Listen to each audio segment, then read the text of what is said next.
Welcome to my channel. I'm Scott, and in this video I'm going to walk you through the process of valuing Mobileye stock by analyzing their financial statements and dissecting their financial ratios so we can determine if it's a buy or a sell. Let's get started with the model. This is a large cap company, 12 billion market cap. They're trading at $15 a share and they have 800 million shares outstanding. Mobileye develops advanced driver assistance systems and autonomous driving technologies. It offers features such as real-time detection of cars up ahead, geometry, semantics, and markings to provide safety alerts and emergency interventions. It also offers cloud-enhanced driver assist, a solution for drivers with interpretations of a scene in real time. Mobileye Supervision Lite, a navigation and assisted driving solution, as well as Mobileye Supervision, an operational point-to-point assisted driving navigation. This company was acquired by Intel in 2017.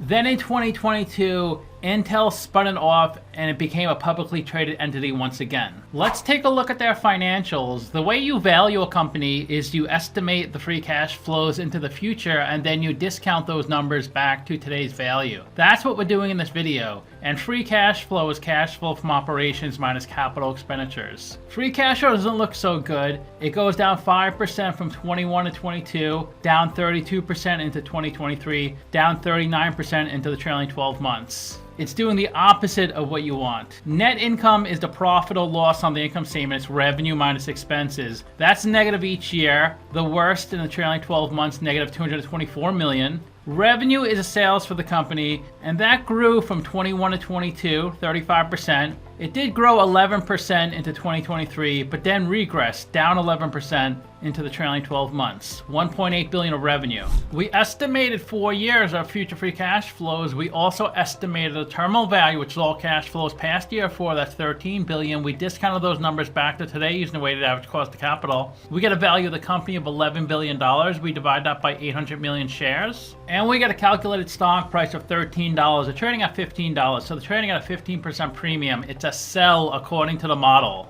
There are 48 companies in the same industry as Mobileye, and if they have a number in red, they're worse than the median. If they have a number in blue, they're better. They don't spend much in CapEx, 86 million, double the median. It looks like they're debt-free. I guess Intel paid off all their debt when they acquired them. They don't pay a dividend. They do generate positive free cash flow. It's small though. They rank second in market cap in this industry. They're trading below 1 times book value, which implies they're worth more in bankruptcy than as an operating entity. We can't look at their PE negative earnings. They have the worst price to free cash flow on this list, 68.5. They're trading at 7 times revenue. They don't generate much revenue, 1.8 billion, which is higher than the median, lower than the average, but it's lower than a lot of companies who are much smaller in terms of market cap. And we can't look at their 5-year annual revenue growth rate. They haven't been public that long. Here's their latest 10Q. This is the second quarter of 24, second quarter of 23. Revenue is down a little bit from 450 million to 439 million.